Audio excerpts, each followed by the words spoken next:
esta posibilidad de tomar contacto con nuestros compañeros en Paraná.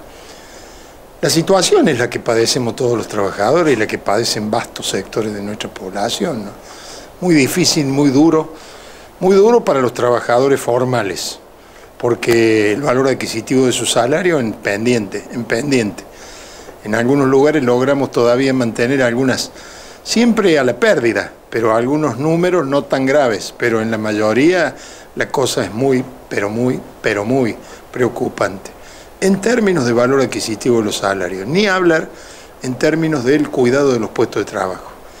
Nosotros en Córdoba en el mes de agosto hicimos un relevamiento como CGT y cada gremio aportó a ese relevamiento la situación de su propio sector. Yo voy a decir solamente que los dos primeros gremios que habían aportado en Córdoba la información eran la UOCRA, construcción y calzado, que en Córdoba es una industria histórica y emblemática, ¿no? Entre esos dos gremios, solamente en el mes de agosto había 1000 despidos en Córdoba, 1000, solo entre esos dos gremios. Y es una situación que se ha seguido agravando.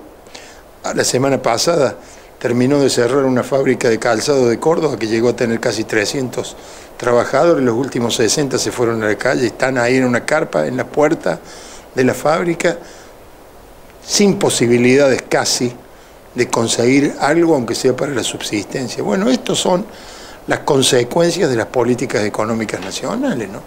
Y las padecen todos, las padecemos todos. La población con los precios, con la inflación, con las tarifas, los trabajadores formales con la caída del salario, con la pérdida de puestos de trabajo, con el crecimiento de la informalidad. En su momento nosotros fuimos pioneros en Córdoba en incorporar dentro de la CGT a los trabajadores de la economía popular. Vulgarmente, los informales, porque nos planteamos en algún momento una pregunta básica. Nosotros nos decimos representantes de los trabajadores. En realidad representamos a los trabajadores formales, en blanco, sindicalizados. Y resulta que el 40% de los trabajadores en nuestro país no está en blanco, no está formalizado, es cuenta propista, es precario, pero son trabajadores. Y han desarrollado una organización muy importante, que es la Confederación de Trabajadores de la Economía Popular, y en Córdoba fue la primera CGT del país que incorporó a los trabajadores de la economía popular como una secretaría dentro de esa estructura. Bueno, esos compañeros que son los ladrilleros, los cartoneros, los recicladores, los manteros, todas esas formas de trabajo precario individual, en donde el compañero se rebusca como puede virtualmente y va tratando de organizarse, a veces en cooperativas, a veces individualmente. Esos han crecido en cantidad y yo no me animaría hoy a decir que no es posible que ya estemos en la mitad de los trabajadores de nuestro país en esas condiciones, con cifras de desocupación que van creciendo. En la medida que crece la desocupación, crece la informalidad y quien tiene que rebuscarse como puede para un trabajo, ¿no? Eso son las consecuencias de estas políticas, son las consecuencias del endeudamiento, de los programas que imponen los organismos internacionales, que todo el mundo sabe que esos son las imposiciones que vienen de la mano de las supuestas ayudas, que son ayudas para el financiamiento de determinadas cosas. Bueno, pero los costos son estos, ¿no? Yo digo, ya se empezó a hablar de nuevo desde ayer o desde anteayer de la posibilidad de un nuevo paro de la CGT Nacional. Está confirmado 36 horas para el mes de noviembre, lo acaba de confirmar, digamos, uno de los referentes de la CGT, Acuña, y por ahí lo que sí se está hablando de una movilización a el Congreso de la Nación. El tema está dado en que aparentemente el 24 se estaría votando en diputados lo que es el presupuesto, que pasaría al 31 a el Senado. El tema es que no se permitiría que de una u otra manera se cierre por el pedido específico que dentro del presupuesto está hacia los gobernadores y que habla de una reducción en los costos del trabajador público, evidentemente, ¿no? Sí, no solo eso, es decir, una problemática que está sobre el tapete de todo, el costo del transporte. ¿Sí? El transporte urbano en las ciudades principales. En Córdoba concretamente se habla de que sin los subsidios que actualmente soportan el transporte, el valor del boleto urbano en Córdoba en enero va a estar en 40 pesos. Entonces, Es la suma de todas estas cosas y encima escuchamos a algún funcionario nacional ayer que salen de nuevo a impulsarla de nuevo la reforma laboral que estaba más o menos parada, ¿no? A mí me tocó participar como secretario general de la Federación en el anterior plenario de secretarios generales de CGT que dispuso el paro que hubo en el mes de septiembre. Yo estuve ahí, estuve con José Mariani al lado, me tocó hablar, me tocó mocionar por el paro. Me parece que si en aquel momento había condiciones para ese paro que salió realmente y que en Córdoba tuvo una expresión anticipada el 7 de septiembre, porque ya estaba planteado de esa forma, 7 de septiembre incluso contamos con la participación de quien entonces era un triunviro en la CGT, el compañero Juan Carlos Smith. Si esa era la situación en septiembre, yo creo que la de ahora explica claramente por qué ya se habla de 36 horas con movilización. Los anteriores 4 paros fueron jornada completa sin movilización. Ahora, Pepe, a ver, estamos en el mes de octubre, estamos en la semana del 17 de octubre. Días pasados estábamos hablando con el referente secretario general de las 62 organizaciones, el brazo político que están nuevamente requiriendo la participación en el movimiento nacional justicialista. ¿Qué opina de esto? ¿Qué opina de los actos que de una u otra manera se han disgregado, pero que evidentemente todavía parece que las cabezas no se están dando cuenta de las necesidades que está teniendo el pueblo de unirse, ¿no? Yo creo que hay algunos procesos que son medio desgraciados, ¿no? Este tema de la 62, yo he leído en los diarios de Buenos Aires de ayer, que daban cuenta de que la 62, aquellas que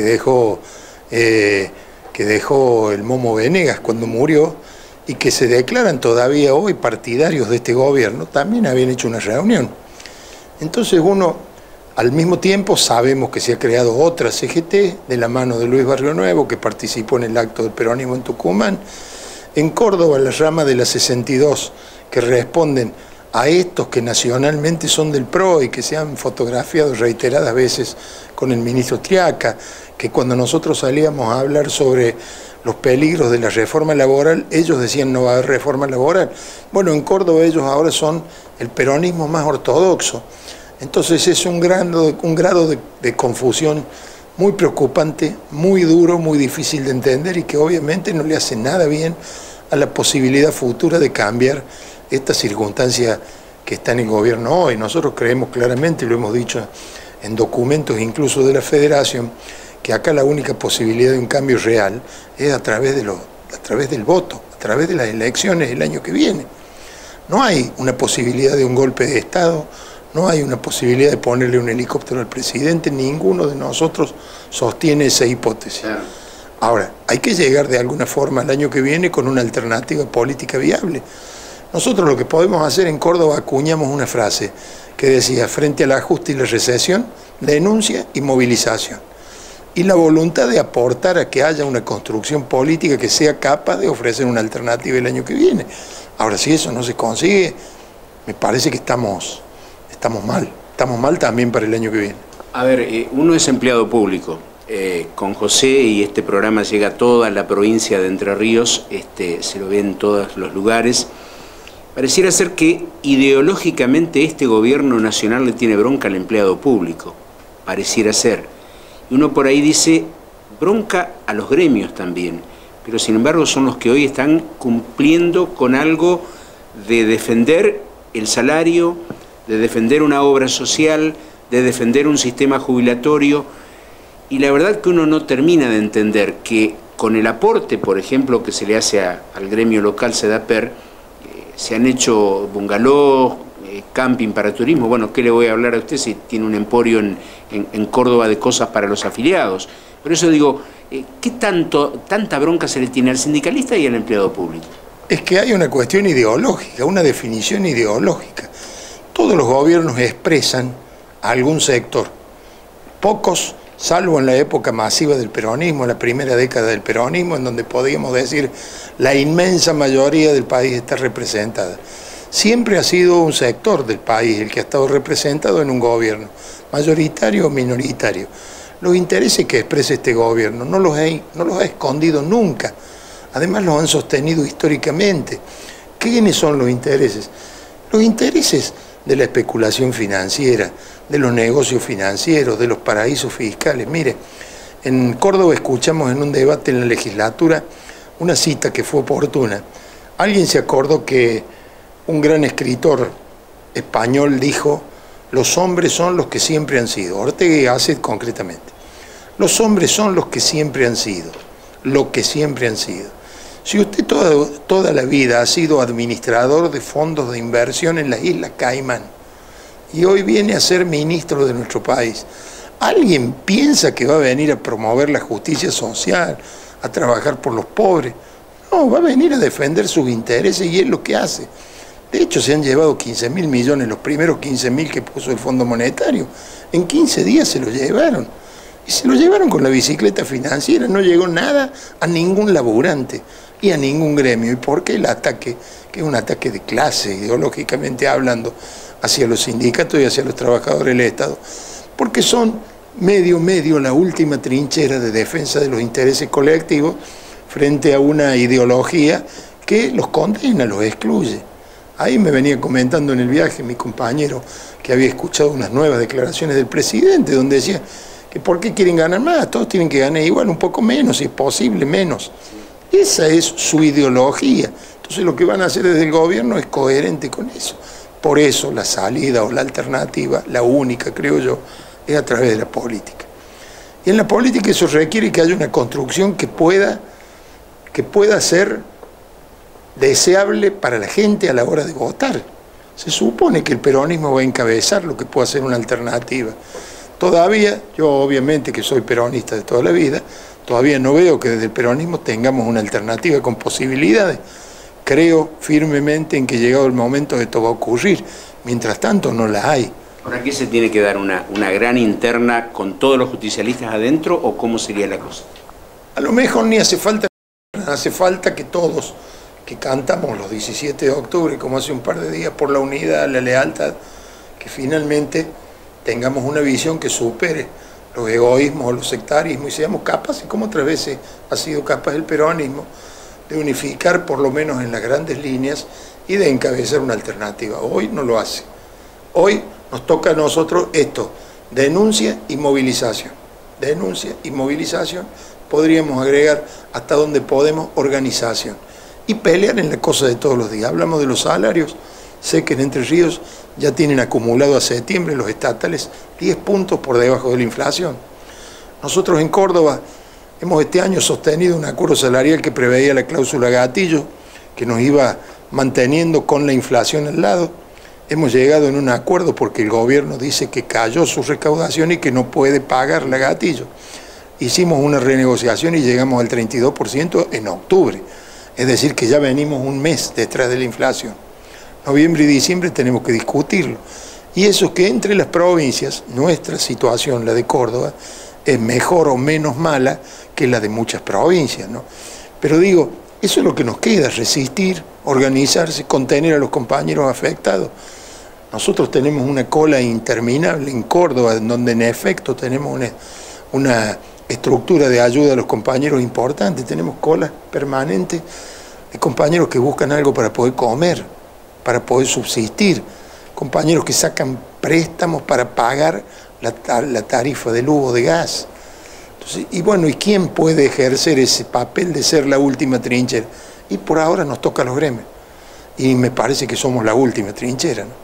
Por eso también el ataque a los gremios, obviamente. La última, referida un poco a la política y al año 2019, más allá de su formación ideológica, y me lo dijo, es peronista, uno por ahí dice: el año que viene la gente va a volver al voto pensando con la panza y el bolsillo. Yo creo que la variable económica, la variable de la situación económica siempre es la que pesa más. No es la única, pero es la que pesa más. En su momento, cuando teníamos el 1 a 1 y estábamos todos viajando al exterior y qué sé yo, se votaba con la sensación de que la economía estaba bien y había un 20 y pico % de desocupación, bastante más alta que la actual incluso. Cuando en algún momento esa burbuja se desinfló, bueno, hubo cambio de signo político, vino la alianza. Cuando la alianza dejó de ser una alternativa, por las razones que sean, volvió en este caso el kirchnerismo, con sus virtudes y sus defectos. Pero claro que la situación económica y la situación puntual de cada familia, me parece a mí que es lo que mayoritariamente define el voto. Después sí juegan otras cosas, si la corrupción sí o la corrupción no, si robaron más o menos, si los gremios son una manga de ladrones, como dicen muchos, o no es así. Pero eso viene, me parece, a continuación. Me parece que lo primero que define el voto en general y a la mayoría es la situación económica, si está pudiendo comer o no. La última, y gracias por su tiempo desde ya, está referido un poco a saber si, como hombre dirigente gremial del principal gremio de los trabajadores públicos de la provincia de Córdoba, CGT, diputado provincial, uno por ahí dice, de pronto a los agoreros estamos muy lejos de un diciembre de 2001. Yo espero, obviamente, y deseo que no ocurra eso, ¿no es cierto? Algunos que saben mucho de finanzas, nosotros siempre pensamos que este gobierno iba a tener este programa, pero le dábamos un hándicap. Entendíamos que eran capaces de manejar la macroeconomía, porque son los hombres que han manejado el dinero en nuestro país. Bueno, también han fracasado en ese rubro, ¿no? De cualquier manera, los que más o menos parece que saben, dicen que no habría posibilidades todavía para esa explosión tipo 2001, porque hay algunas cosas que están garantizadas. Por ejemplo, el pago de los intereses de la deuda con la plata que puso el Fondo Monetario. Ahora, esa es una variable. La otra variable es desocupación, salarios de hambre, inflación que no baja. Acabamos de asistir a la inflación más alta en no sé cuántos años. Bueno, ¿eso jugará? ¿No jugará? Nosotros siempre apostamos a que no haya una explosión, a que no haya un 2001, a que no haya violencia social. Nosotros apostamos a eso. Ahora, lo hacemos también tratando de contener a los compañeros que, como dije recién, están en situación cada vez más necesitada. ¿Seremos capaces? ¿Alcanzará con eso? Yo no lo sé. Mientras tanto, vamos a hacer lo posible para que nuestro gremio, nuestros gremios, nuestra federación podamos seguir siendo un lugar de referencia para los trabajadores y por lo menos un foro en donde los temas centrales se planteen y donde el compañero sepa que tiene un lugar donde puede ser contenido.